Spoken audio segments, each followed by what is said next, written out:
Somehow I clicked something in this recording. Okay, we will get started. Let me pull up let me share. Is Dr. Bullis with us? I thought I With heard us? Yes, he's here. Yeah. him. Hey, Dr. Bullis. Hello, Dr. Revis. I hope you guys are doing well this evening. We Hey, are. Dr. Bullis. Hello, hello.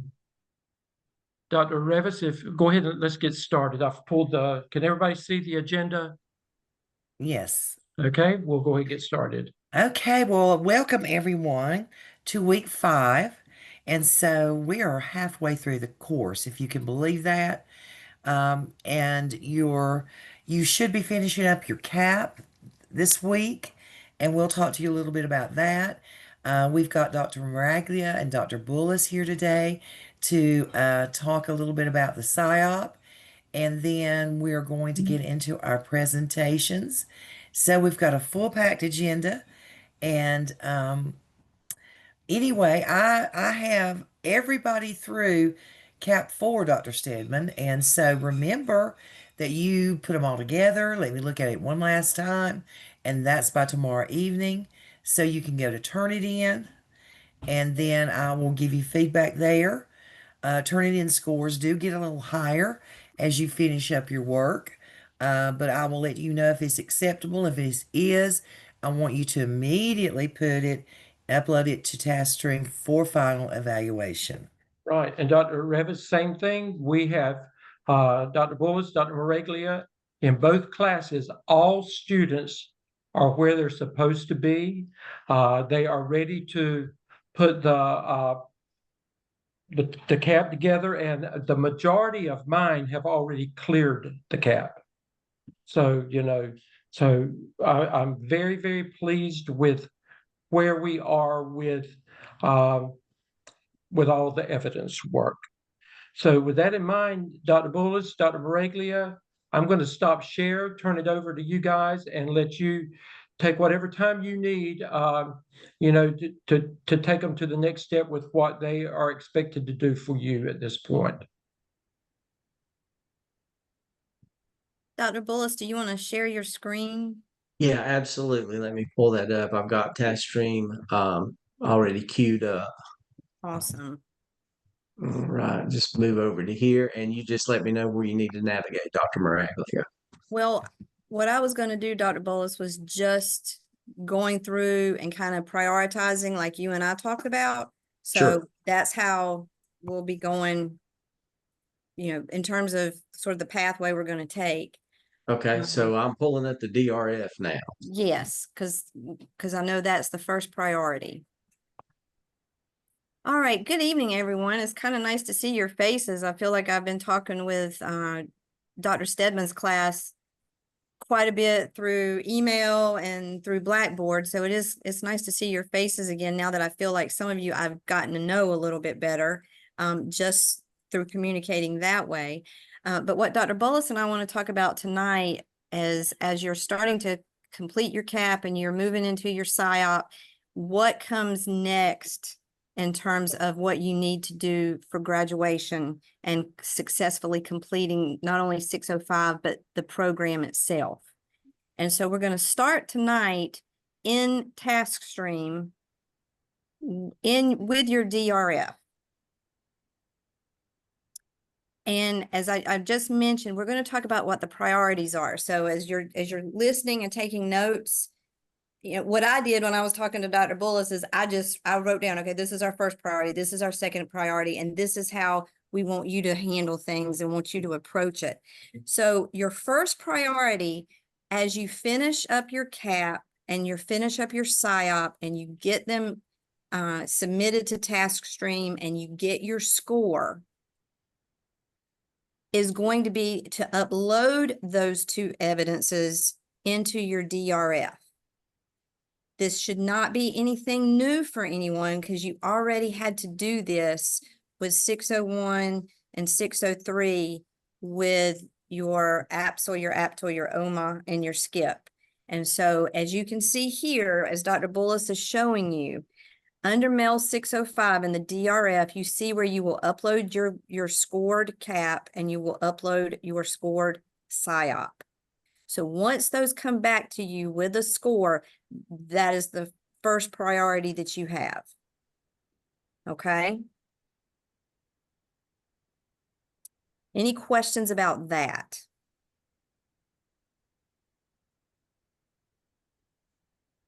All right, your second priority, and now we're going to move over and go to your competency folio that you also have been working on since 601. And let me just throw this in there, by the way. If you have Dr. Stedman, I sent everyone an email today. Please look over that email if you have not already. And that's going to give you some information as well. And I know that Dr. Bullis is going to be sending out something as well. So now we're in the competency folio. And this is where you have uploaded your artifacts for 601 and 603 with your different competencies. Some of these competencies you have already completed, just depending on what specific evidence you had to pull from. For example, you may have one that was calling for the APSEL, the APTL, and open-ended. Well, you already probably have that one done because you did your APSEL and your APTL, and you may have done an open-ended in 603 right there for conflict management. I would imagine as Dr. Bullis and I go through your portfolios that we're going to see that that's already done, that you don't even have to think about that. But what you need to do is for any competency where you have not uploaded your 3 evidences, those need to be uploaded and it needs to be complete. So your second priority after uploading your CAAP and your SIAP to the DRF is to go through each of your competencies and make sure that you have your 3 artifacts, especially if there's a CAAP and or a SIAP that is required. Obviously, those are going to have to be uploaded now. Okay. Couple things to remember. I'm sure you know this. This is not your first rodeo when it comes to the competency portfolio, is that an artifact can only be used a maximum of 2 times. So do not use an artifact more than twice. And then once you have uploaded your artifacts, you do need to request comments, because that way Dr. Bullis, whether it's Dr. Bullis's section or whether it's my section, we will know that, hey, I need to go in and I need to check and look over this artifact and give my approval, or if it was to need something else, that I would let you know that, okay? And Dr. Bullis is showing you right now, in case you have forgotten, that you go in and you request comments. I already had a couple of students who did that for me today. So I know it's working. I've had some times in the past where Taskstream didn't always let me know. And then also, please do not forget, once you have got your internship hours, that your internship log will also need to be uploaded as well, which is very, very important. And you also will request comments when you upload your internship log. Dr. Bullis, could you talk a little bit about the digital learning competencies? That's not something we really had to do in 603, and I just want to make sure that they are getting the correct information. Sure. The digital learning competencies, when we first started this, at one time, candidates had to highlight the digital learning competencies within their artifacts. But Gardner Webb, several years ago, embedded those digital learning competencies into your rubric and into your prompts and into your descriptions and within each task. So by default, you satisfy those. If you score a level 3 or a level 4 on the rubric, you will by default satisfy the digital learning competencies. They basically leave that in right now just for CAAP accreditation, just to make sure that we're showing that we are looking at that, we are monitoring that. So you do not have to do anything with the DLCs in this section of the competency folio. If you score a level 3 or level 4, you will satisfy that requirement by default. Thank you. I just was not completely sure with 605, knowing that everything has to be finalized. So that's great. You guys don't have to worry about the digital learning competencies. You do, again, have to upload your internship log that needs to be signed. It needs to have your site supervisor's signature and your hours, and then making sure that you have 3 appropriate evidences for each of the competencies. So you've got your first priority, which is uploading the CAAP and the SIAP, and then you have your second priority, which is going into your competency folio and making sure that you have those 3 evidences. Any questions about that? Or Dr. Bullis, is there anything I neglected to mention? No, not at all, Dr. Moraglia. Like she said, you guys are used to this process. You've been doing this in 601 and 603, so it shouldn't be anything new to you. However, if you have any questions, if you need some clarification, just reach out to either one of us. We'll be happy to help you. Absolutely. Okay, so now let's talk about the third priority, because you knew we weren't going to let you just get away with 2. All right, so now we're going back to the DRF. And your third priority, once either myself or Dr. Bullis have signed off on your competency portfolio. So you don't do this until we let you know to do this. You need to upload your competency folio to the DRF. And you'll see where Dr. Bullis is showing on the screen, the final competency folio. And this is where I mentioned that I sent out an email today, and I know Dr. Bullis, if he hasn't already, he's going to be sending an email out to his cohort, sent you a video giving you instructions as to how to upload the competency folio to the DRF. Okay, so it's a great video. Dr. Lamb made this, and we're making sure that we're sharing it with everyone so that you know how to go about uploading your folio. It's a little bit different, so we want to make sure you have the instructions for that. And you will also upload the internship log from each semester. And you'll see there.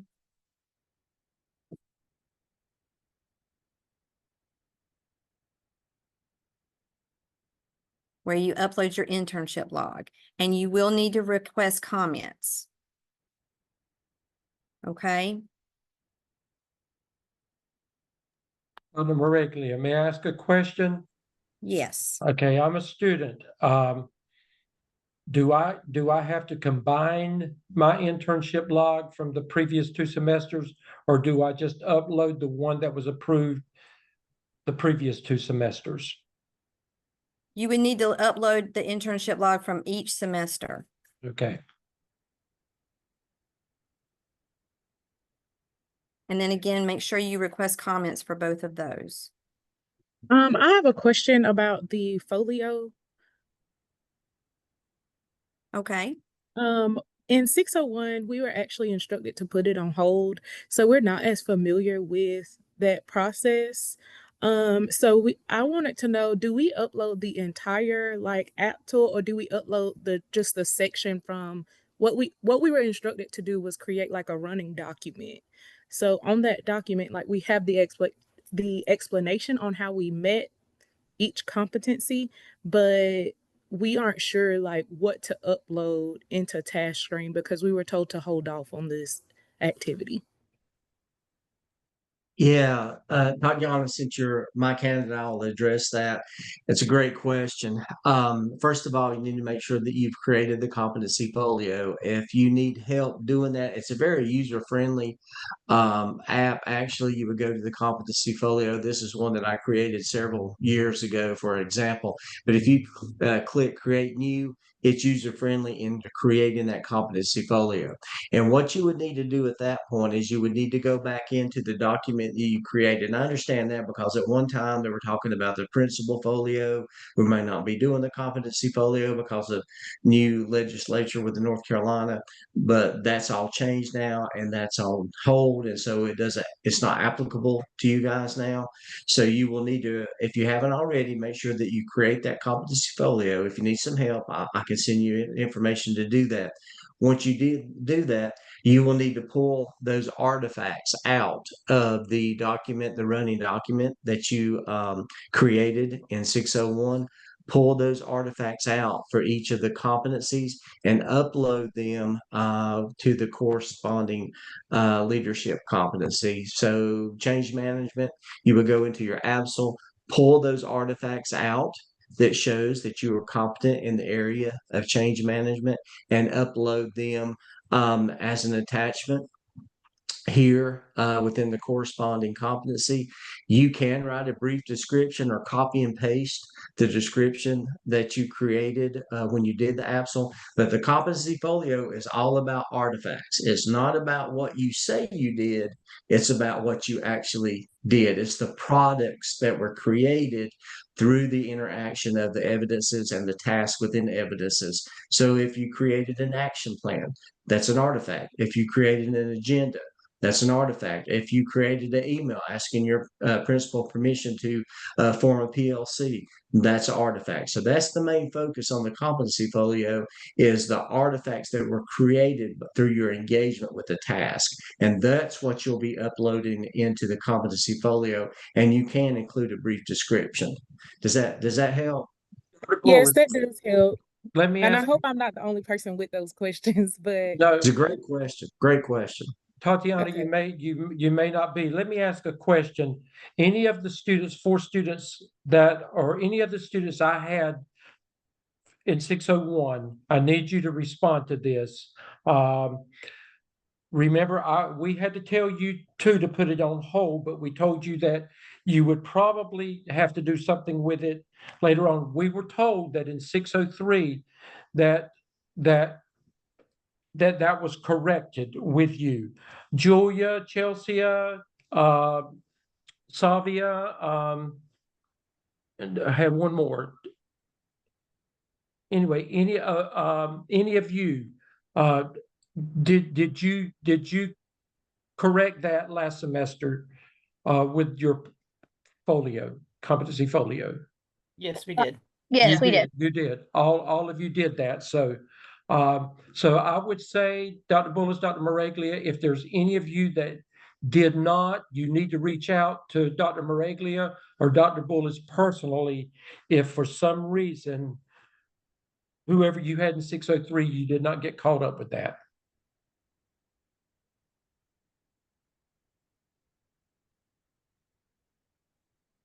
Okay, so now we're going to move to your 4th priority, which is still in the DRF. And once you have uploaded your CAAP and SIAP, you've checked that your portfolio, your competency portfolio is ready and it's been signed off. You upload that and your internship logs, and you've requested comments on everything. Then within your DRF, you're going to do the School of Education dispositions. And you'll go in, and that's essentially rating yourself where you think you are in terms of each of the dispositions. You will also do the competency analysis. And you see these things are all there together. And the end of program survey, that you have completed the program. So those are 4 tasks that once you've completed the SIAP, you're going to upload the CAAP and the SIAP to the DRF. You will make sure you have your 3 artifacts in your competency folio, your internship log. You will upload your portfolio and each of your internship logs, requesting comments. Then you will come back and you will do the School of Ed dispositions, the competency analysis, and the end of program survey. Okay. Dr. Moraglia, on the competency analysis, they need to be reminded, if you rate yourself at, the meeting standards, then that's all you have to do. If you rate yourself exceeding expectations, then you have to justify that with as to why you exceed expectations.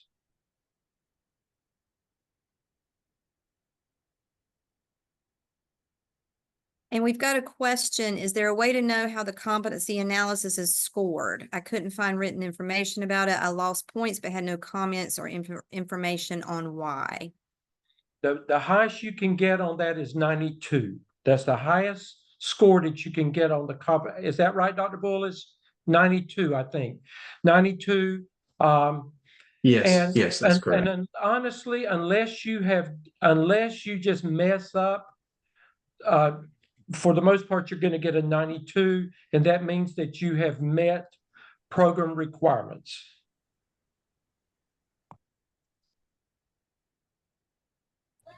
Can I reach out to one of you guys later then? Because I did not get a 92. But I've had 4s on all of my stuff, and I'm not quite sure what I didn't do correctly. Yeah, sure, Heidi. Whoever your clinical coach is, just reach out to us and we can help you with that. If you submitted your competency analysis and it was scored, regardless of the score, if you did not meet the standards by the university, you would have been contacted in another way. So you should be good anyway. That's just for actually that's part of the licensure process for the North Carolina or South Carolina, depending on where you're at. But yeah, reach out to your clinical coach separately if you have any questions about that. We'll be happy to help you.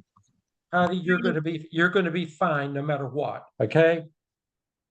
No Thank matter what. you. I just didn't have any comments or anything, so right. I couldn't figure it out. And you may not. We probably can't even figure out who scored that. But if there was a problem, I would have known it. Absolutely. Not having comments is a good thing. Okay, thank you. Well, All right. Any questions about what Dr. Bullis and I had for you this evening? I have a question, and it could be just solely like on my end, but in my DRF on the side, like where it says final competency folio, there is another one. And mine, for example, says, let me go back to it. It'll say like principal assessment, something like that. And I don't know what that is. I don't even see it on your screen, but it is in mine. It says principal portfolio assessment. And there's like a place where you're supposed to put some type of folio. I'm not sure what that is. that's a great question. Yeah, go ahead. absolutely. That's what we were referring to earlier. Because of changes in North Carolina legislature, candidates were going to have to create a principal folio. And so Gardner Webb went ahead and created the platform to be able to receive that if candidates were supposed to do that. But as we said, that's been waived and on hold now. So that's just there for the future, not anything that you'll have to deal with. And Dr. Steven, I didn't mean to cut you off. No, that's right. I'm sorry. Okay, thank y'all so much. Any other questions?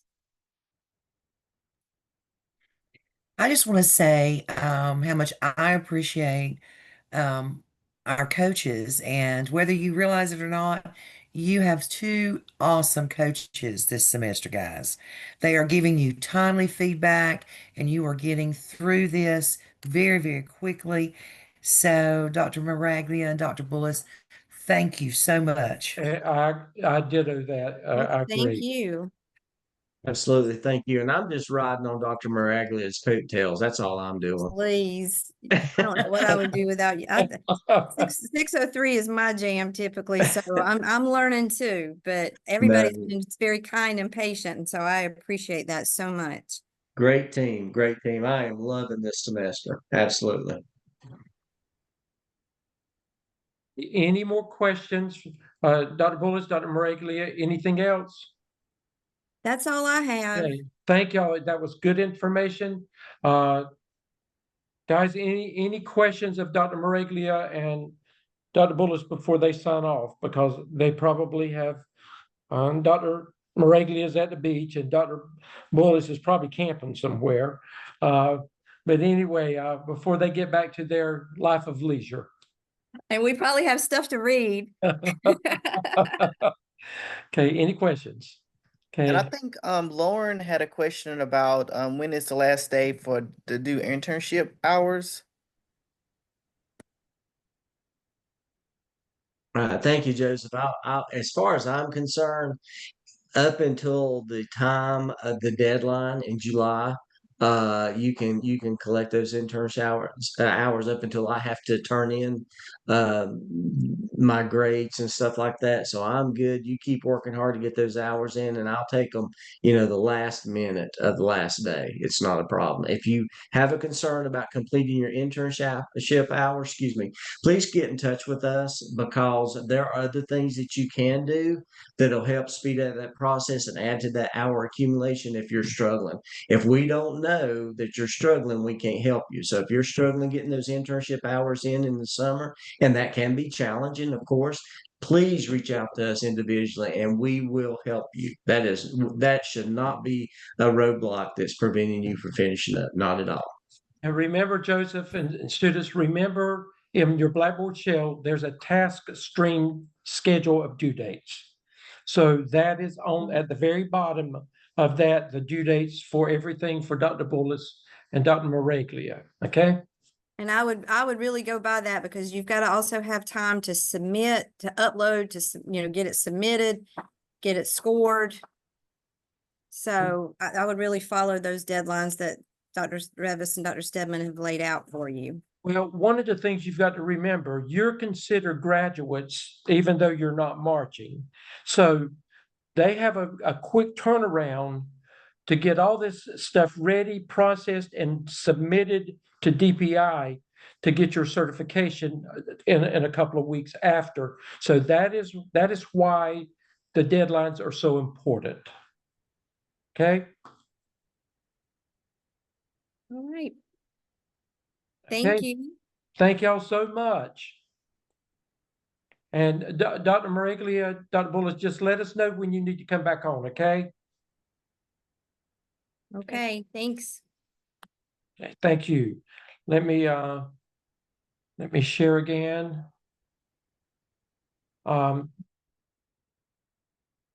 Very quickly, Dr. Revis, I think because we've got a lot to do with our presentations, I just, again, all of my assignments this time were on time and they were good.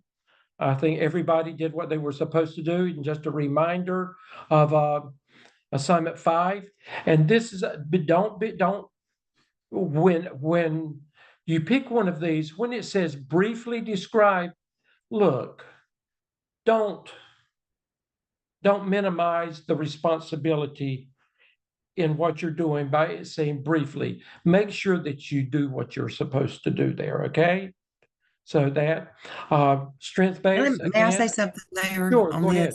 Go ahead. Guys, don't forget, even though these are reflections, in a graduate program, I want formal writing from my class. Formal writing means we don't use contractions. Right. Formal writing means that we use APA style guide when we make reference to the text, etc. And I'm getting a lot of more like just a personal narrative. These are not personal narratives. Even though it's a reflection, you've got to step it up and make it a graduate level response. And that means correct APA, just like you write when you write for your tasks. So when it says briefly, I haven't scored any of your assignment 5 because I opened a couple of them up and there was maybe a page and a quarter. Guys, you need to go deeply into whichever topic you're going to look at. And I would expect, at least to me, briefly at the graduate level, pages. And that's excluding your cover page, of course. But don't forget that we're expecting you to perform, even though it's personal narrative, at a graduate level. Right. And Dr. Reeves, I go do ahead. want to speak to that for a minute. That I think we all are keeping it brief because last semester we were told to keep things at 1 page. So I know I'm guilty because I wrote it briefly because I thought that's what you wanted. So thank you for Okay. clarifying. So what you can do is if you've already submitted task assignment 5, and it is brief. You need to go. You can go back and resubmit it. But remember, your deadline there is Sunday evening at 6. Thank Okay, you, and just- Leslie, for sharing that with us. Yes, Leslie. Yes, because I'm gonna have to go back and look at some of the others to make sure, because I purposely made it brief because I thought that was the cut line. So I know now. Okay. Well, and I'm sorry we're here at assignment 5 just now telling you that. But up until now, they've been pretty good. But what you did on assignment 4, and we specified 2 pages, that's kind of the level that I would like to see. And me too. And just another reminder of your strengths-based finder assignment. That's a big assignment. I do have one team that, because I got an assignment, they have completed everything as of today with their, they have met, done their Socratic seminar with it. So those are Great. starting to come in as well. So just make sure that that you do what you're supposed to do there. We're going to begin now with our presentations for the rest of the class. Oh, just a reminder too, with the SIAP, make sure that you follow what your helpful hints document tells you to do, and go back and look at what is a requirement to be to be accomplished versus being proficient. Don't shortchange yourself. And had a few that maybe you just did, you sold yourself a little short with the CAAP, and your evaluator picked up on that. So our job is to get you to at least proficiency. Your job is to make it accomplished. Okay. These are our presenters to today. Joseph, Casey, and Savia are going to present Standard 5, and then Diane, Hannah, and Michael are going to present Standard 6. And next week, you see who has Standard 7 and Standard 8. Standard 7 for my class, Erica, Milton, and Christian, and then Standard 8, Brittany and Yesenia. So with that, I'm going to stop sharing and turn it over to PSEL Standard 5.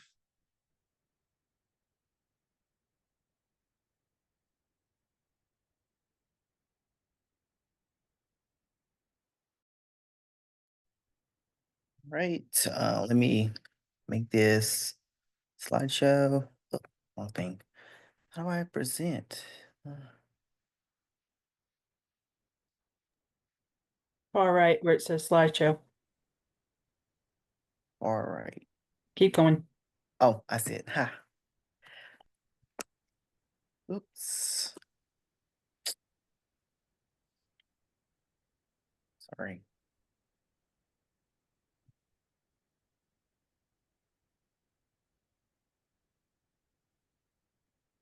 All right, good afternoon, everybody. So my name is Joseph Chavis, and we have Casey Dover, and we have Sylvia Jackson. We're going to talk about PSEL Standard 5, which is Community of Care and Support for Students.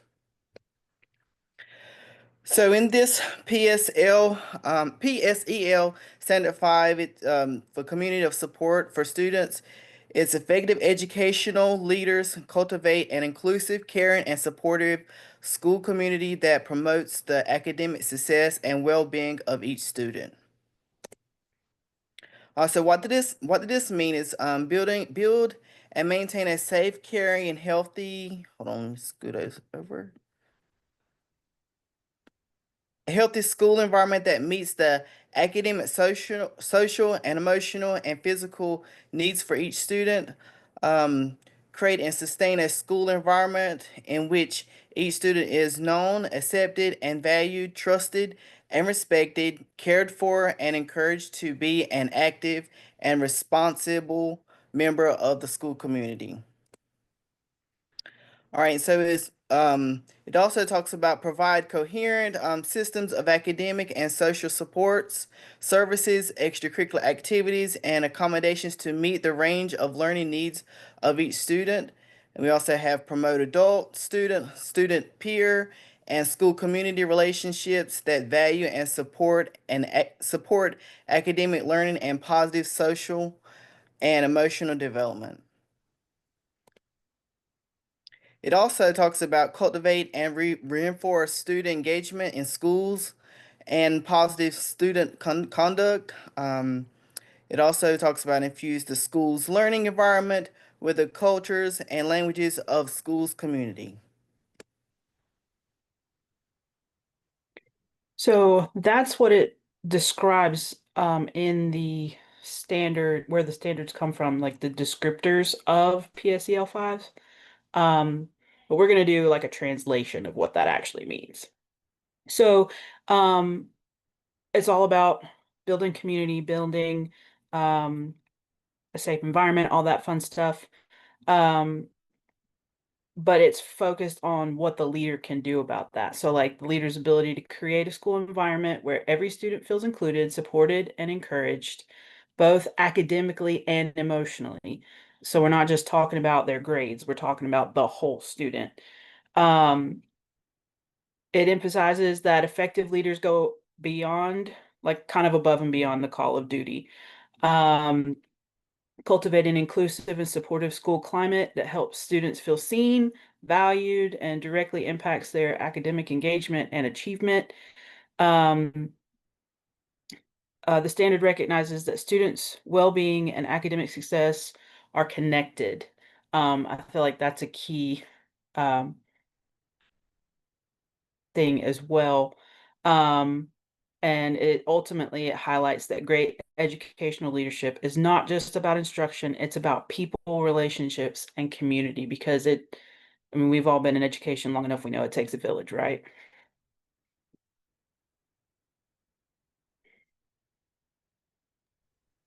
Hello, everyone. I'm Sylvia. And I'm here to talk about what this looks like at my school, which is Mary Ford Early Learning and Family Center. And our school is located in North Charleston, South Carolina, where we have children we actually accept pregnant moms. And once a child turns 6 weeks, then we accept the child on campus. But we begin with 6 weeks up until kindergarten. So what that looks like for Mary Ford is at Mary Ford, we have built a school culture that's centered around relationships and community care. So we have wraparound services that includes support through our social emotional learning team. We have family advocates, our teaching staff, and we create a strong connection between home and school. That includes activities like having a food pantry, a farmer's market. Our school is located in a food desert, so we try to provide all those support for our family, laundry support, adult education. We have a strong homeschool connection through our fatherhood program and other parenting events. We have family engagement events. We also, on our campus, provide parent-child interaction therapy to support when there's challenging behaviors at home and at school. We also offer them play-based therapy as an alternative, or behavior plans and regular communication. For our school-wide social emotional, our focus is conscious discipline, and we marry that with pyramid model. We also provide the parent curriculum of conscious discipline for our families. Again, that's integrated with the pyramid model through the three-tiered support. We offer safe places in our classrooms for children. Feeling buddies, we just prioritize those early interventions by providing individualized supports through IFSPs, or IEPs, or behavior plans, and community partnerships, including mental health services for both students and families. And so here you just see a couple of our visuals that just back up what I said. Through our Facebook pages, we promote our farmers market. You see an Artsy Thursday event, which is one of our 40 events that we promote. It's a huge event. We also do career and health, family health fairs for our families. Our principal has just partnered with a couple of our agencies to provide uh, long-term support through way of a secure job. Because not only are we located in a food desert, but our families are located in an area where they really can't afford the rent that they are required to pay. So we try to help them out by seeking partnerships with jobs. Another visual you see is us here at one of our other huge events, which is our annual HBCU parade, where the mayor showed up, and then you see another fatherhood program event, and then our conscious discipline. So one of our greatest strengths is our family and community partners. Our family advocates regularly engage with families to create consistent support plans, including the PCIT, the shared supervision, play-based therapy, and again, those 40+ family events. Secondly, we have a well-established SEL framework. We have the first 6 weeks, which is a very solid plan to make sure that our teachers have tier 1 support in place through our conscious discipline tools and our pyramid model integration. Those strategies are also embedded into daily routines. And lastly, we collaborate through support systems that align with all staff. Again, our SEL team, we have an attendance team, we have PLC leaders, grade level chairs, and our tier behavior support, also including the individualized plan. And we use regular data reviews and classroom coaching. We do have opportunities for growth. So first, while our family advocates are very deeply engaged, we aim to formalize weekly classroom observations and structured follow-ups between the teachers, the family advocates, and the parents. Second, while trauma-informed practices are present, we want to deepen staff experiences and expand those into professional development on trauma-responsive strategies.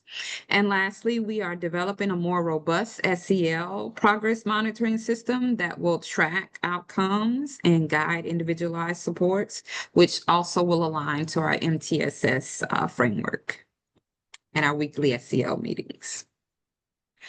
So overall, I would rate my school a 4 out of 5 on this standard. I do believe we have a strong intentional foundation, but we also have a plan for improving areas through an actionable and clear plan. And those artifacts include the first 6 weeks SEL implementation planning guide, our family advocate logs, our conscious discipline support and visuals, the behavior support plans that we provide to our children and parent communication, pyramid model coaching logs, family engagement flyers, attendance and surveys, teacher PD agendas, and with our 2s and 3s individualized toilet learning plans.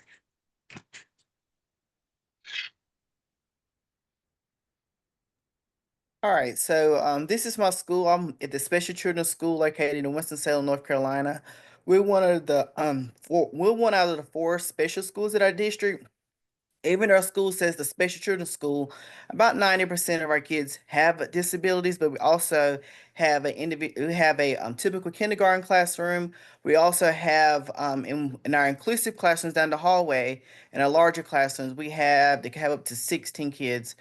We could have 3 to 4 typical peers in those classrooms. And you'll see through the presentation of how we make it inclusive with self-contained preschool classrooms and self-contained school-age classrooms to make it inclusive with everybody else. And also to my school, we have a max of 128 students, but we generally have like 80 to 100 students. so we can meet the needs for our kids.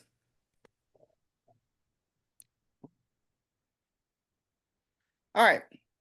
So what does it look like at the special children's school? So we have conscious discipline in place. We have the second step. We also have a diverse staff. Some of us is part of the LGBT. Some of us are regular. Just we have a different diverse group of staff. We have visuals in place at our school. Every classroom has to have visuals because we have 80% of our students is on the autism spectrum, so they need visuals to help them thrive through their daily task. And we have the Family Support Network, which is a great support network to help parents with the having like splash pads events that goes on to help coach parents, because a lot of our parents this is their first child with a disability or their first child period. So they need all the help they can have, and so need all the help and that's why family support there is for them. And also our family support network covers 4 different counties too. We have in-house therapists, such as speech therapists, PT, OT. Hearing impaired is not in-house, but they come from other schools, but we have all the other people right inside of our schools in our in-house. We have pictures of students from different cultures around the hallway because we want everybody to feel welcome when they walk through the school. It doesn't matter if you have a disability or a typical, or if you're black or white or brown. It doesn't even matter. Everybody needs to feel welcome at school, and we try to do that. And so we have greetings. So when parents come in every morning, as soon as they come to the doors, hello, how are you doing today? And then they respond. And each time they go down the hallway, the principal's standing in the middle of the hallway, and some staff is standing in the middle of the hallway. They're always greeting so they can make families feel welcome. So when students come to the classroom, we have a visual. So we ask the kid based off conscious discipline, is how do you want to get greeted? Do you want a high five? Do you want a handshake? Do you want to do a namaste, or do you want a hug? So we have those in our schools to help meet the needs of our kids. Yeah. So, and we have positive quotes around the whole building. As you walk down the hallways, there's different quotes of positive things that said from celebrities, all the famous people. So we have that posted everywhere around the school. And some parents, they find it amazing because they don't see that in some of the other schools in our district. So they take pictures like, wow, this is very meaningful to me. We also have the inclusive and self-contained classroom. We have inclusive self-contained classrooms and the playgrounds. So the playgrounds, how we make those inclusive is, for example, my class is I'm autism structured in my classroom. So we're basically the autism classroom. And so we go with the big large classroom that has 16. And so we go on their playgrounds Monday and Tuesday, and they come on our playgrounds on Thursday and Friday. And then normally on Wednesdays we're by ourselves. But all those classes come on the playground so we can make it inclusive, so our kids can learn, how to play with each other, learn how to end up working with each other as they get older. And we also had the inclusive events for our kids, and throughout the school, everybody comes to the cafeteria, which is our little space where we have to go for all of our events because we don't have anywhere else. So we come there, we have sing-along, we have all kinds of different events for our kids. And we also have the individualized education program, the IEPs, for all of our kids that have special needs. And so some of these are the artifacts of the pictures that's hanging around the wall. The first one is like, you belong here. This basically represents our school. And we also have the code of conduct and support posted at the beginning of at the front of our building, throughout of our hallways. And also this picture right here is our family support members.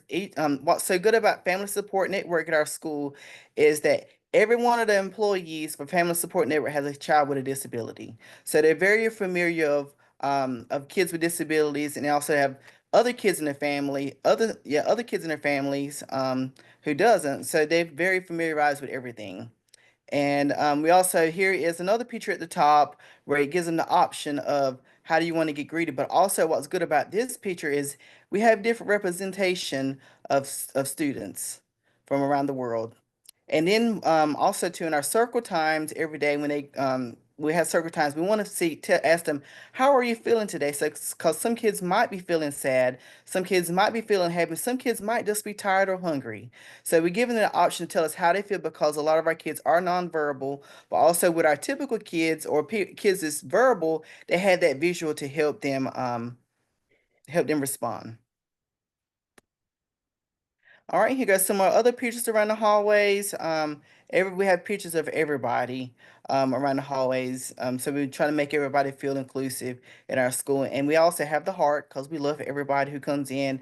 And as you walk through as soon as you enter the building, we have this flag out here in the front of our building that says all are welcome here, because we want to make sure that no matter who you are, where you come from, and what kind of families, what kind of background you come from, you are welcome at our school. And we have more pictures around the school. There's a second step, and a lot of our practice came from Teach Autism program out of UNC Chapel Hill. We started that before we ended up moving to conscious discipline, but also conscious discipline and teach sort of combines together. So we already have 5 goals for teach we was working on. We implemented one goal a year. So this is a 5-year plan. So we can make sure that we are hitting those goals and make sure we are meeting the needs of our kids and make sure they're feeling welcome. All right, so the 3 major strengths at the Special Children's School. So we have collaborative PLCs every week. Principals have theirs. The admin team has theirs on Mondays. Teachers have theirs on Tuesdays. And also we have MTSS, who's on Tuesdays once a month, and sit on once a month too. And we have weekly individual team meetings. That way our teams could talk about what's happening in the classroom. How can we meet the needs of our kids? How can we make them feel important? Is there any family issues that's going on? Where can we meet the families, and how can we communicate things? And talks about the data. How can we make them be successful and everything? So that gives us time to be able to sit down with our teams and meet each week for an hour before we go home. And also, another strength is the inclusive playgrounds and events. They're phenomenal. We went through this. We started this about 4 years ago, before our district went to the major inclusiveness, which they should have been doing a long time ago. We have that already in place before that even happened. And so we have meetings with families. We meeting families at the doors and giving the students the opportunity to greet with visuals. And 3 major opportunities for improvement. Of course, not all schools are perfect, so we always have some improvements to do. So I think we need to focus more on second step, because a lot of our videos and a lot of our second step, a lot of those videos are targeted to more typical developing students, even though we need to modify that, but we need to know how to modify it to make it the second step program full for our students, because it's very hard for us to do that. So we need more training on that. And the number 2 is encourage parents to participate more with Family Support Network. Our Family Support Network's in-house, but a lot of parents, we have flyers up, but I think teachers need to to show them the first couple weeks of school where Family Support Network is, give out the flyers. They give out flyers already, but we need to make sure that we make it more repetitive, so parents could be involved in this, because they have a lot of questions, and they have a lot of trainings to help with those questions. So I feel like we need more parents to engage in that, but also teachers has to be the one to help drive that. And number 3 is provide a more meaningful parent-teacher trainings on academics to meet the student needs. A lot of times parents gives them iPads at home because they're crying or they're not communicating. That's the first thing they like to pull out is an iPad, or put them on front of a TV. That doesn't help with kids from 3 and 4 and 5 years old. They need to have activities that goes on, and we need to help provide parents with those activities and how to do those activities. So we need those and we need those practices. But 2 is I always encourage parents to, as you're driving, make sure you talk about the different visuals out there, such as McDonald's. Oh, this is McDonald's. It doesn't matter if they're nonverbal. They also are learning. And so I give the special children's school a 4 out of 5 because we always have room for improvement. We're not a perfect school, even though our state standard says we're 7 out of 7 on education, we're 7 out of 7 on standards. All those we meet for development of day practices, but we also need more improvement for our school. Because we already have the Family Support Network, which I said before, we have the SEO programs, we have the teach practices, we have the parent logs, and with different ways we communicate with parents. We have visuals to meet the needs of the students. We have cultural awareness, and we have everyone is welcome at the Special Children's School and inclusive events. All right, y'all. I'm gonna 180 you to the wonderful world of secondary education. Oh, sorry. It's okay. Oh gosh. Oh, just hit the left arrow. So obviously there's a big difference between the big friends and the little friends. So we at DFC, Dorman Freshman Campus, we teach exclusively freshmen. Somebody somewhere along the line decided the freshmen needed to be by themselves. I always tell people I don't know I always agree with that decision, but I'm thankful for it because it gave me a job. We in this past year, I think our number topped out at 1,044 ninth graders. So just keep that in mind when I'm talking about our what we are able to do for our kids in such mass quantities. There's so many children. But anyway, so keeping that in mind, we are able to offer so many things for our kids. I feel like just in this last couple of months, especially interning and my other responsibilities at school, I feel like every decision I've been a part of has been 100% student centered. And I don't know that I can give higher praise than that because I've worked in places where that was not the case. So just just tip of the iceberg of things that we offer. We offer what are called co-taught classes. So I'm sure you could figure out that means there's two teachers, specifically in English and math courses. Originally, this was just for our special ed kids, kids with IEPs, 504s, or kids that just in general were struggling with specifically math. But then English, that kind of came on board with that. But we have since one of our English teachers actually has created a co-taught model for our ML students. So in that particular model, in co-taught for special ed, it's a content teacher and a special ed teacher, and it's a true co-taught. They take turns. It's not like, one person does all the teaching and the other one does all the help. Like it is very fluid. Same thing in our ML co-taught classes, in English and in math. You've got the teacher and the ESOL teacher kind of coexisting and benefiting our students, and we've seen a lot of really great success with that. We have what are called CAVS advisory lessons. That is kind of our secondary way of doing MTSS, because we do a lesson every week. I can attest to that because I'm on the committee for those lessons. It's so much fun. We do social emotional lessons. We do the Olveus anti-bullying program. Um, kind of trying to nip things in the beginning so that way it doesn't become a problem later. And this is actually, it's not just at our school, it's in our entire district. So these kids are involved in the Olveus anti-bullying from kindergarten. We do those lessons. We do career readiness lessons. We do, it's called CAVS with Your Counselor, where they do a presentation on like things, study tips and, preparing to go to the main campus and all these fun things. I say fun, the kids would not say those are fun. We offer free tutoring specifically in math. We start with math because that's where we typically see our kids struggling the most.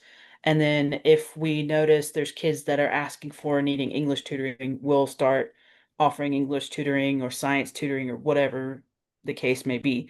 But it's free after school. We even accommodate bus riders. The the person working has a walkie-talkie and will let the principals know what buses the kids are riding that day. Like, so we don't exclude anyone. There's always opportunities for that. Also in our CAVS class, which is like a homeroom you have every day, you can get what's called a bug pass, which stands for bring up your grade. Um, and but also you bug your teachers, which I always thought was hilarious. So kids have that built-in time during the day if they missed a day in civics and they need to go make up a test. They have that CAVS time. If they just really didn't understand the lesson that day, they can say, "Hey, can I come back during CAVS and can we have like some one-on-one time? Can you explain this to me?" Absolutely. So we build in these supports for our kids. We do clubs during that time. We have a chess club.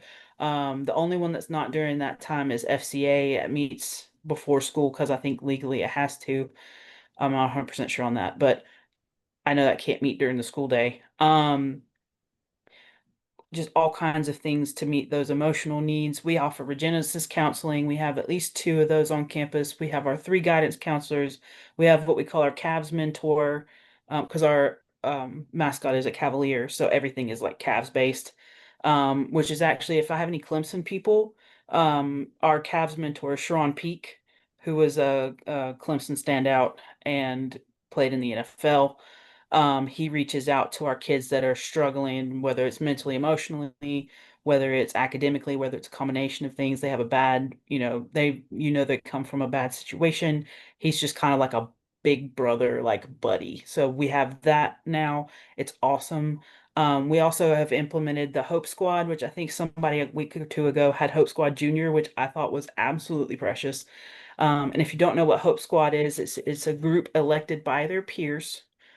For us, it's from middle school. And they're essentially like, if you don't feel comfortable talking to adult, they're kind of like the middleman. Like, hey, this person told me this. Let's see if we can get them some help. I know there's more to it, but I don't want to take up too much time. We also offer lunch and learn opportunities. So we have so many that like our Cavs mentor, Sharon Peak, he comes and talks to our kids during lunch. We have we have a master's skill center where you can get certification in like plumbing and HVAC and all that kind of thing. They'll come and talk about job opportunities. Every year we have a pilot that comes and talks about his day-to-day like job, all kinds of things. And they feed them. There's like free Subway sandwiches, which the kids love, and they don't have to sit in the cafeteria. Um, there's so many opportunities for our kids. Um, I'm ready for the next one. And just to keep it brief, but not too brief. My 3 major strengths are academic supports. I feel like I I always think we can't do anything else. There's not possibly anything else we can do. And then somebody has an idea and it's like, oh, that is brilliant. Let's do that. So it's ever growing and ever building to support as many of our kids as we can. We also, I feel like, because I don't know, it's hard to translate MTSS to the high school level, but I feel like we do a pretty good job of that. We have a lot of social and emotional supports for the kids. We just have just the amount of, I don't know if scaffolding is the word, but we just have so much. And I don't, and I wish our kids would realize like how much we have in place for them. I just think it's great. Um, so those are our 3 major strengths.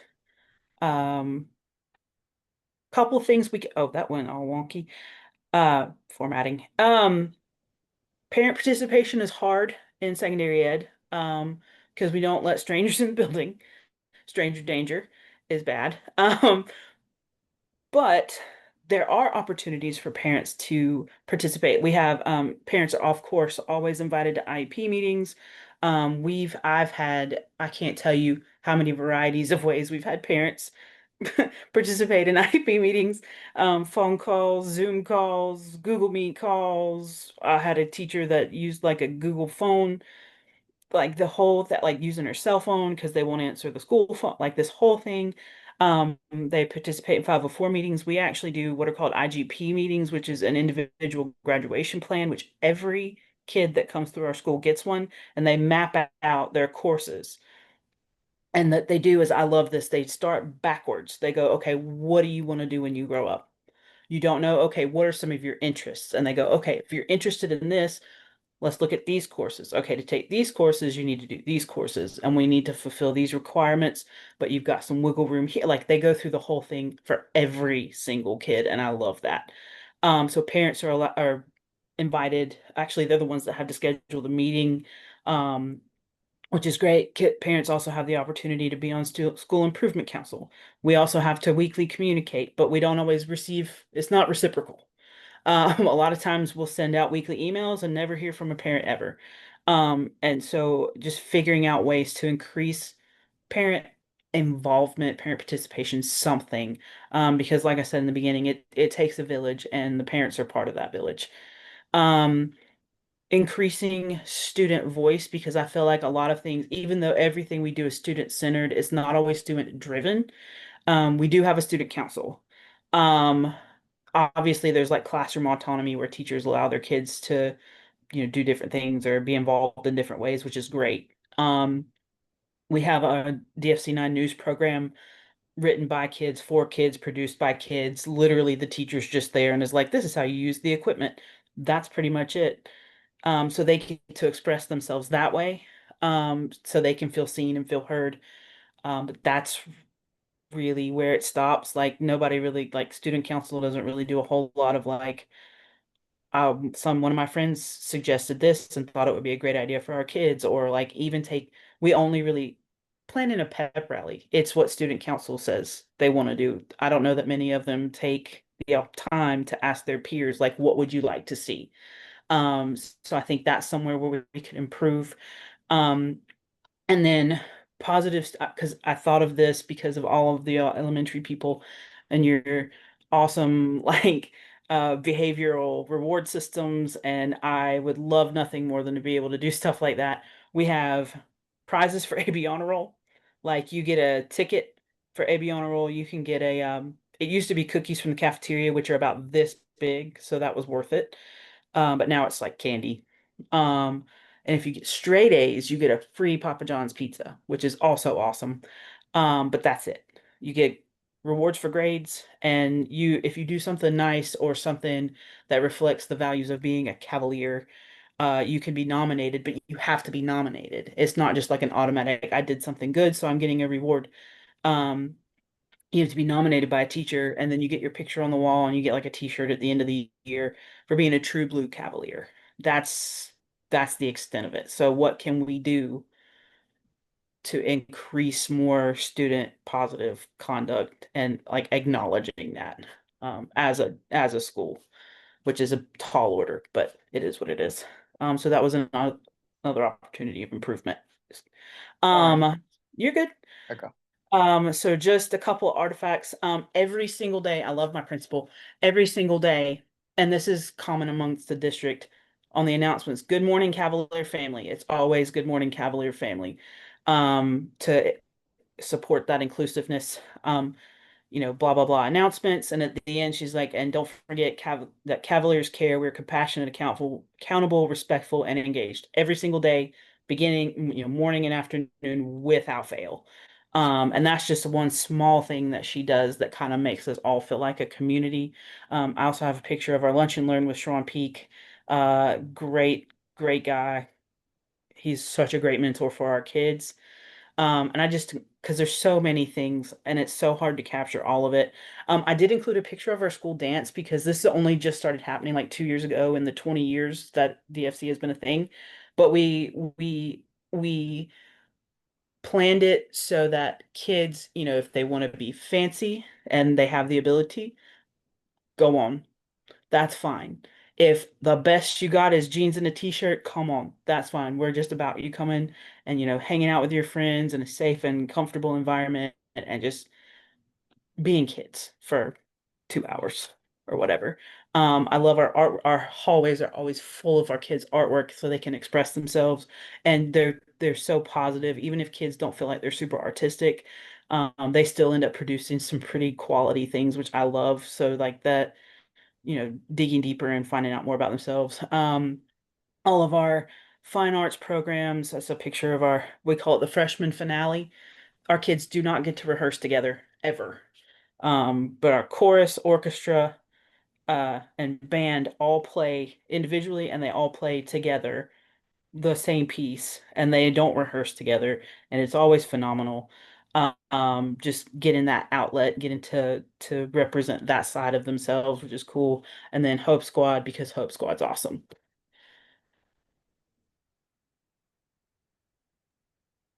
So as we close, we're going to bring it all together.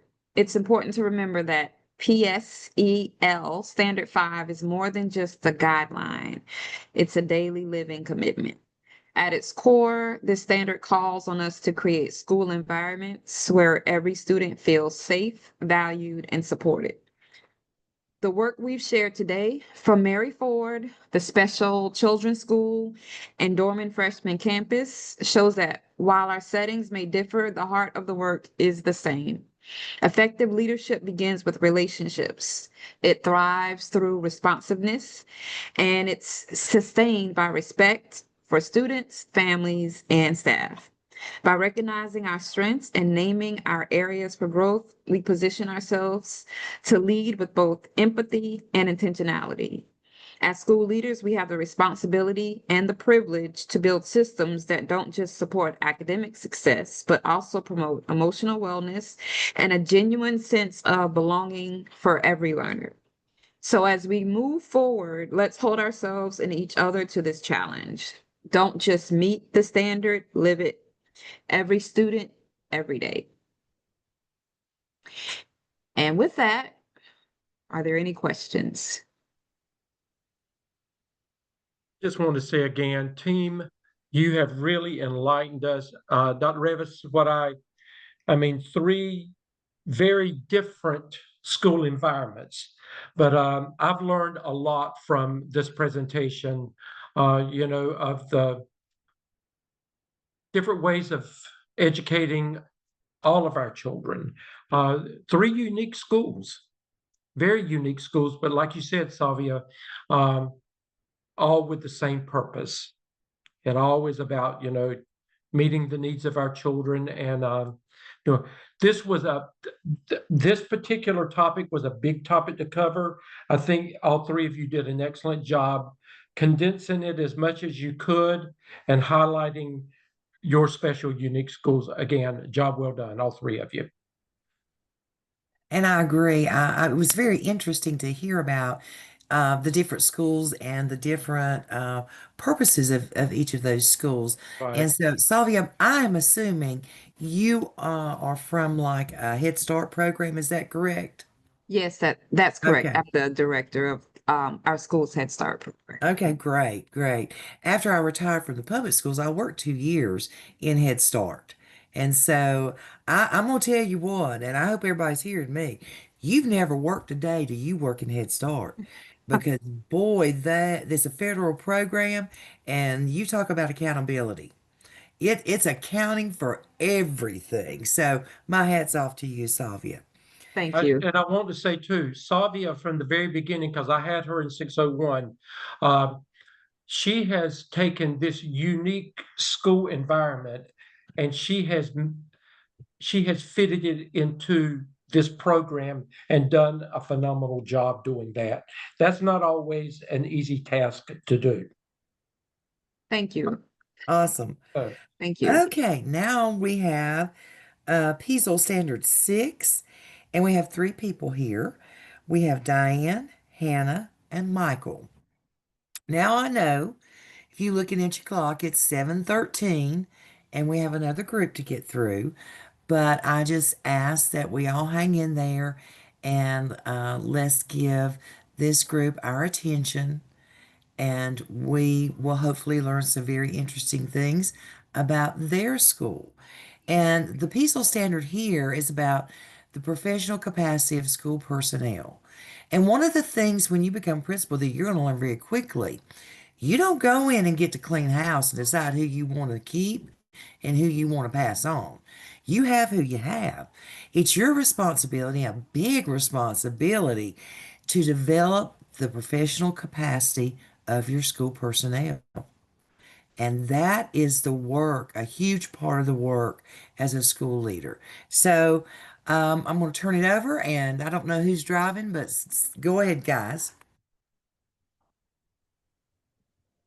All right, good evening. So my group is working on the professional capacity of school personnel, which is PSEL Standard 6. Go to the next slide. I am Diane Becker, and I am doing my administrative internship at the Academy of Lincoln. And I do my my work during the day is across the street at Dudley High School, but I am an intern at the Academy at Lincoln. I'm Hannah Moore. I work at Ragsdale High School. That's where I'm doing my internship as well. And I'm the graduation coach there at Ragsdale. And my name is Michael Triplett. I work at Chatham County Schools as the AIG program facilitator, and I work at the central office. So I've been using basically Chatham County Schools as my internship because my internship person is the director of middle grades education. So I've been able to go out to a lot of different schools and work with different principals from our central office location. So Standard 6 addresses several of these standards. It deals with recruiting, hiring, support, development, and retaining effective and caring teachers, and forming them into an educationally effective faculty. It also deals with planning for and managing staff turnover, succession, providing opportunities for effective induction and mentoring of new personnel, and developing teachers' professional knowledge, skills, and practice through differentiated opportunities guided by adult learning principles. It also talks about having continuous improvement for individual and collective capacity, because this is all about achieving or improving outcomes for students. And I just made my Zoom screen like so much bigger. Oh, there it is. Okay, sorry. Also delivering actionable feedback about instruction to support teachers and empowering and motivating them to reach the highest levels of professional practice, and then continuing learning and to continue to improve. And then lastly, it deals with developing the capacity, opportunities, and support for teacher leadership and leadership from other members of the school community, promoting the personal and professional health, well-being, work-life balance of faculty and staff, and tending to their own learning and effectiveness through reflection, study, and improvement, maintaining a healthy work-life balance. So when we put this standard in our own words, we would say that Standard 6 focuses on recruiting, developing, and appreciating talented educators who build classroom engagement, support academic success, and nurture social well-being of students. And of course, all of these standards are student-focused. So at the Academy at Lincoln, where I am serving as an administrative intern, the three strengths that I identified were committees that work, professional learning communities, and empowering and motivating teachers to work at the highest level of performance. When I say committees that work, those committees work and do really great things. So the way the principal has it organized is that there is a school-based leadership team, and the school-based leadership team sets some goals for the year that's based on the school improvement plan, and they develop core committees. And these committees are chaired by members that are on the school-based leadership team, but then often they can be co-chaired by other teachers within the school. And over to the right of the screen at the bottom, you can see that there are a list of activities there, and there were over 60 activities that the group completed during the school year when we met for our final SBLT meeting, where we reviewed and reflected on the goals of the schools, things that happened well during the year and things that needed some improvement. And so I was just really impressed at how well the committees work together to reach goals within the school. Another strength is the professional learning communities within the school. Teachers come together with different goals. They bring in outside resources. They work together with the testing coordinator and the principal to try and meet student growth goals, which is really wonderful. I also wanted to acknowledge and the empowerment and motivation that the teachers have to do exceptional work. We can see at the bottom of the screen that the elementary school, which is grades 4 through 8 at the Academy of Lincoln, and grades 4 and 5 are part of a very strong program, and they are the #1 elementary school in the state of North Carolina.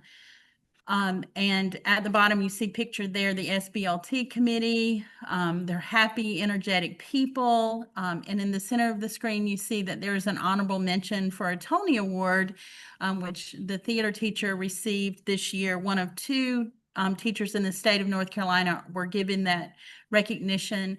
But these teachers just give and give and give and pour into this school, and it is a delight to see. So on the next screen, we looked at some of the opportunities for growth. One of the things that I saw in the teacher working conditions survey was the teacher well-being. This was not one of the strengths of the school. You can see in the bottom area in the blue how the well-being was surveyed according to the district and the state. Our blue box is much smaller. And we felt like this was one of the areas where teachers wanted to be more appreciated. The amount of meetings and duties and training and all of the other things that go into it wasn't really well balanced with some of the other appreciative things for the teachers. And that's one of the things that's being looked at for this coming year. And also mentoring new teachers. The SBLT committee recognized that this was one of the areas where we could have done a better job.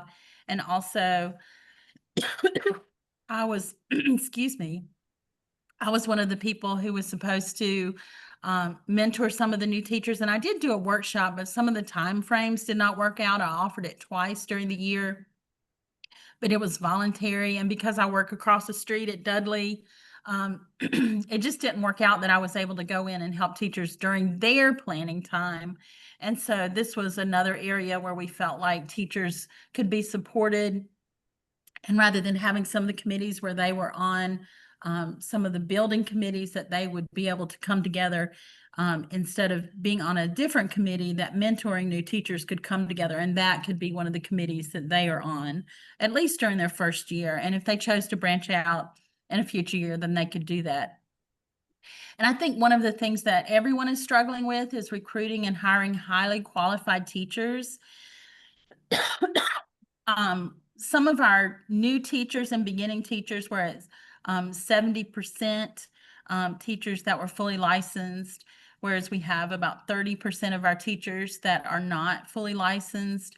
In our very strong program, we have additional credentials that are required for those students. And so those teachers are definitely highly qualified.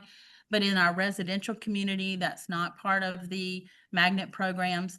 A lot of those teachers are not licensed yet, but they're working on their licensure. This is a problem for our EC department.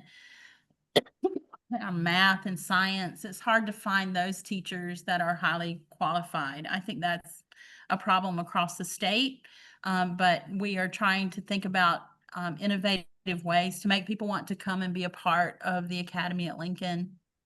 We can also see that the teacher effectiveness is, we have 50% that are meeting expectations, about 17% that are exceeding expectations, and about 33% that need additional improvement. And we would like to see those numbers increase for teacher effectiveness. So those are some areas for growth at the Academy at Lincoln.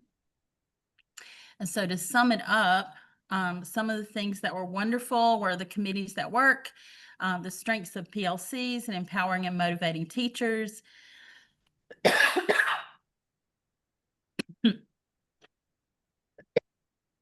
Excuse me. The areas for growth were the teacher well-being and mentoring the new teachers and recruiting and hiring qualified teachers. I also gave them a rating of 3 out of 5. We can see in the sign here that there is the Lincoln Middle School, which is the residential school, and the Academy at Lincoln. The Academy at Lincoln and the magnet programs at the school are phenomenal, but the residential community needs additional work in those areas. And so that's why I gave it the 3 out of the 5.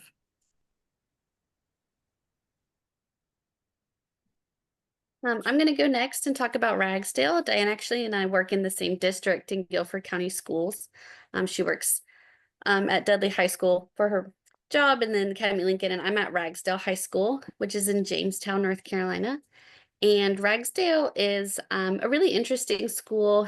It is situated in Jamestown, but the student body, the way the school is districted, it pulls from Greensboro and High Point. And so when the schools were redistricted a number of years ago, Ragsdale went from being a majority white school to actually we are a majority minority school. We have about 75% students of color and 25% white students, and we're Title I. So there's been a lot of shifts student body wise in our school. But what's really interesting is we actually have quite a bit of stability staff wise. So there's a quote from a newspaper article from last year in that we gained our 5th principal in over 60 plus years at Ragsdale that it's been open. We are just on our 5th principal, Miss Keener. The previous principal, Mr. Gibson, was there for 11 years. Dr. Rogers was there for 20 years before that. So we just have a lot of administrative stability. We have a lot of teacher stability. One of the graphics shows that the amount of experienced teachers we have at Ragsdale is higher than Guilford County and the state of North Carolina. So that is one of our positives, is just the low turnover that we have, which we're hoping to capitalize on with some of our PD. Ms. Keener implemented this year a new professional development cycle where our staff meetings are actually professional developments. Anything that else needs to be shared, she just shares in an email. So we spend our staff meetings learning about a new piece of our professional development. Teachers implement it at their PLCs. They reflect upon it at their department meetings. They reflect as a whole, and then we come back and do a new piece. And this has been really important for our teachers because we have a lot of stability with the teachers, but our student body has changed, and honestly, teaching has changed. I mean, we have some teachers, we have a teacher who has been there at Ragsdale like 40 years. He is coaching like he coached one of our teachers, and now he's coaching that teacher's child. And so just being able to continue to develop and work and grow as teachers and not doing what we always did because it worked, but keeping up with new things and trying AI and just being engaged in new pieces of technology is just one of our focuses. And so we do have our monthly PD cycle. We have optional lunch and learn PDs where once a month, our curriculum facilitator offers a lunch and learn where you bring your lunch, you chat, you learn about something. We do quarterly feedback climate surveys for teachers to receive feedback. What do you need from us? How can we support you? What's going well? What's not going well? We have amazing EOC PLCs. They're super data driven. They do their interim assessments, then they look at the data, they do a intervention blitz, and they group all the different classes that are mixed with the students to target specific standard interventions. They just do an amazing job with that. It's really, really shown in our scores. And we also have 2 leadership teams. We have a department chair team, and then we also have our school-based leadership team. And every department is recognized on those teams. So there's a number of opportunities for teachers to be engaged in leadership if that's what they want. Areas of growth that we have, although we are absolutely killing it in our EOC PLCs. Our PLCs that are not EOC based have not had quite that intense focus. And so that's an area that we plan to work on next year, is to really bring that same structure that we have in our EOCs to our non-EOC content areas. Like was mentioned earlier in the presentation, BTs, man, they're so important. We don't have as many of them, but they really deserve all of our support because teaching is so hard. And so we really have some room to grow in supporting our beginning teachers systematically, making sure they have what they need, allowing them to go visit other teachers that are teaching, and doing whatever they need to do to grow. And then providing more timely administrative observations. We are a classroom staff of 80 something. And then, then we have our 5 counselors and myself. I'm in a different role. And it just can be a lot to get everyone's observations done. And so I know that's been a struggle for our administrative team. And so just that's a place to grow as well, is making sure we're getting those observations done with feedback, with meetings. Hannah, hold just a minute. Everybody, you need to make sure you muted yourself. Please mute yourself. Hannah, I'm going to mute everybody and then you unmute yourself again, okay? Okay.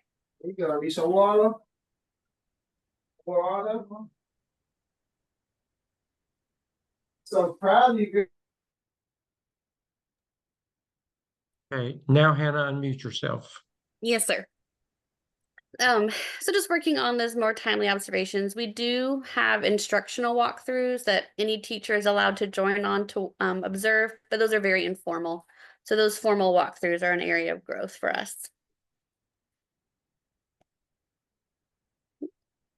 Overall, I did give writing scale 4 out of 5 stars for this. Really pouring into our teachers has been a huge focus. It was a huge focus for Mr. Gibson, who was there for so many years, and that's just such a positive to have consistent leadership who can focus on things that long. It's hard when you have leadership that changes. So it was a huge thing for him, was pouring into the teachers. And Ms. Keener is very similarly taking up that mantle. So 4 to 5 stars. You can see one of our quarterly feedbacks here on the screen. I have access to professional development. Everyone was either agree or strongly agree. And some things that can support that are the PLC minutes that are required for every PLC to submit, the quarterly feedback survey results, our instructional walkthroughs, that any staff is available to walk on at any time during their planning. We keep all that data in a Microsoft form. Our EOCs are gifted a professional development day once a quarter to do data days, to look at their data, to plan, to look at curriculum and long-range plan. Our leadership team bylaws talk about who we need to have on our leadership teams to make sure everyone has a voice and can be a part of decision-making. And then our teacher effectiveness data, and that's actually one of the points where you can look to see where we have areas to grow, such as some of our effectiveness, overall teacher effectiveness, our BTs, and how many that we have. But I really think we do a good job, and of course there's room to grow. But this is really a strength of our sales, is this standard. Okay, so now I'm going to go through Standard 6 for Chatham County. And what does this look like for us? One of the things we focus on is the teacher recruitment. And some of the things we've done and how we've went about this is we've been giving surveys to teachers in the community to kind of figure out why teachers leave us. We've also implemented a teaching fellows program where we recruit our own students to come back to us. So we will help them out while paying for college, but they just have to donate a couple years of teaching to us. In addition to that, we partner with community leaders within our county so that we can bring in teachers from outside the country. And a lot of times when you have teachers coming in from outside the country, it's hard to find them a place to live and furniture.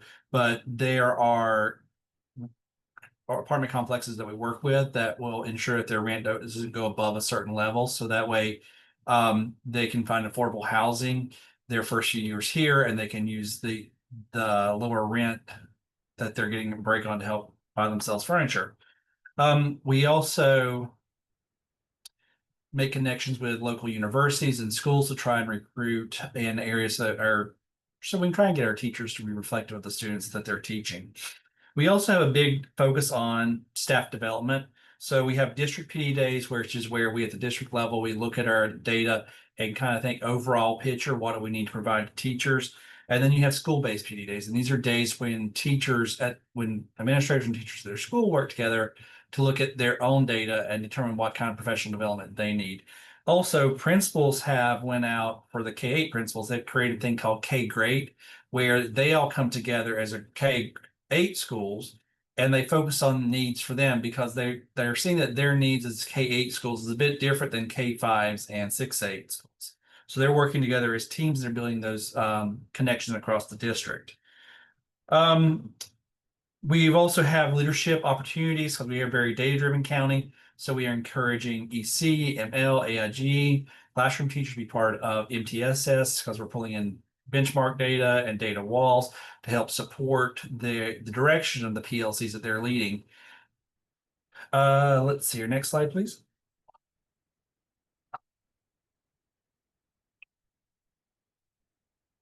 And so the other area we're really strong at or three areas where we're really strong at is involving the community. Like we have MTSS implementers team, which is the district level, and then it follows all the way down through the schools. And in the middle, you see a picture of our a sketch note of our Chatham County strategic plan, and everything we do in the county has to be related back to the strategic plan. That's one of our initiatives set by our superintendent. So whenever I do something in my department, where does it fall out on this? So that way we have a vision as a district and we're all working toward the same goals. So we're all very teamwork oriented. And then on the right-hand side, we have different advisory groups. And this is where Dr. Jackson and all the school principals have been great about pulling in community organizations and parents and students to let them have a voice and be decision makers in what goes on within our schools. Like, for example, I recently hosted one of the advisory boards, and we had students and parents on there, and they were telling us things that they needed to happen. And working with the student, the parents, and the teachers, we were able to change our policy so that way we could better meet their instructional needs. And we even added a teaching position at the high school level to support our high flyers. So that was a big win for us. Some areas where we could improve is we need to create pathways to, we can go to the next slide. Thank you, Hannah. We need to create pathways to leadership because I feel like there's a lot there and there's a lot for people to take part in, but building leaders is a skill. And I think that we need to do some more work in giving growing capacity and empowering teachers to do that. We need to do more with coaching and providing instructional feedback. Like I've had an opportunity to do some observations with my director, and I like the evaluation tool, but it feels like we could do more to support teachers in their learning and knowing how they can take the next steps. The next thing that we need to grow on is like creating a process for teacher-led professional development because they're saying that they want to take the lead and they want to be more involved in their staff development. But then we also need to make sure that our staff development relates back to our needs as a school and what's happening in the classroom. So overall, I gave our school district 4 out of 5 stars for those things. So the final thoughts are, PSL Standard 6 addresses the school leaders' ability to grow and support their team of educators, and effective leadership helps to ensure that staff are well prepared and continually developing their skills. They improve retention by fostering collaborative and rewarding workplace. They provide a clear path for future leadership and an innovation within the school, and they create a culture of shared responsibility and collective success. And I think the standard is important because it's a school's ability to improve student outcomes, and it's closely tied to the quality and the capacity of its teachers. Strong leadership helps ensure that staff are prepared and they're continually improving. It helps retention rates stay higher, and there's a path for leadership innovation within the school, and the school's a place for teamwork and shared responsibility. And some of the research that I've done for the APTEL and the APSEL and those things is showing that the more teachers feel invested in the outcomes of the school, the better your student achievement is going to be. So to me, I feel like the standard, or sorry, to our team, I feel like the standard measures the effectiveness of the school's leader responsibility to develop the professional strengths of their staff. The school leaders who successfully fill this criteria will support student learning and help create a strong, high-performing school culture. And leaders who invest in time, capacity to grow and to learn and grow will see student success follow. Thank you. Thank you, guys. Very well done. This is a good standard, and a standard, again, that's very, very important, because that's your main focus as a principal. You know, when you're in the classroom, you're developing students. When you're in the administrative leadership position, you're developing your teachers and staff. When you look at all these standards together, it kind of gets overwhelming of all you are responsible for doing. So to pick back up on what Michael said, remember you can delegate and shared responsibility on some of these things. Ultimately, you're responsible, but there is a way, particularly if you work at a large high school, and some of you do, that you have some shared leadership opportunities. Right, and Dr. Revis, all of them did an amazing job. Michael, Yes. I was glad to hear you make reference to your work with the APSO and the APTEL, and I think all of the groups that have presented at this point, I think all of you realize how what you are presenting ties back to work that you have done or you're currently doing. It all meshes together. But again, another great remember the very first semester, um, um, some of you may not have heard, remember we said that you've got to take off that teacher hat, put on that principal hat. You got to look at everything through an administrative lens. And this is what you're doing now. And you're doing an excellent job with it. You know, Dr. Revis, I can see such tremendous growth, you know, over almost 3 semesters now. So great job. I agree. Well, thanks for hanging in there tonight with us. And again, groups, thank you for your well-prepared presentations. And I do appreciate that you are being very well prepared when you do these presentations, and it goes off without a hiccup. And I do appreciate that. Shows. I want to say too, every one of our students are in attendance tonight. Yep. They have almost been consistently in attendance. I mean, rare absences this semester. And some of them were, I had one that was all the way in Mexico and attended class last week. So, I mean, the commitment, you know, to being present, it has not gone unnoticed with Dr. Revis and me. Thank you so much. And the commitment to having your work in on time. Yes. I mean, you guys are meeting your deadlines and timelines. I'm very, very appreciative, but also very impressed. Right. Right. It means a lot. So just know that. In closing, you may have gotten it already, but Gardner Webb will be sending out an email to you, and it will be for you to do your a survey for this semester. It's a chance for you to look at what Dr. Revis and I have done, what your coaches have done up to this point. You know, be honest with it. You know, we honor your feedback. So, you know, please take the time to address that. And again, it has been our honor to work with you up to this point, and we're looking forward to helping you cross the finish line very shortly. Are there any questions about anything before we sign off? Any questions? Okay. Okay, well, guys, we will see you next week, and reach out to us if you need us, okay? Good night. Okay.